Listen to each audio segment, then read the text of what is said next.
At the edge of the Blue Ridge Mountains, not far from where water from the Saluda River once powered textile mills, lies a new factory that's again using the power of water to help build America's infrastructure.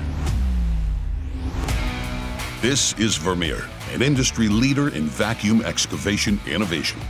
Today, Vermeer vacuum excavation equipment is dramatically changing the way underground utility construction is done, with machines assembled in Piedmont that are leaders in the soft dig technology that enables the exposure of underground utilities without causing them harm, helping reduce the risk of utility damage for those who live and work above these essential assets, all while leaving a much softer environmental impact than traditional digging methods.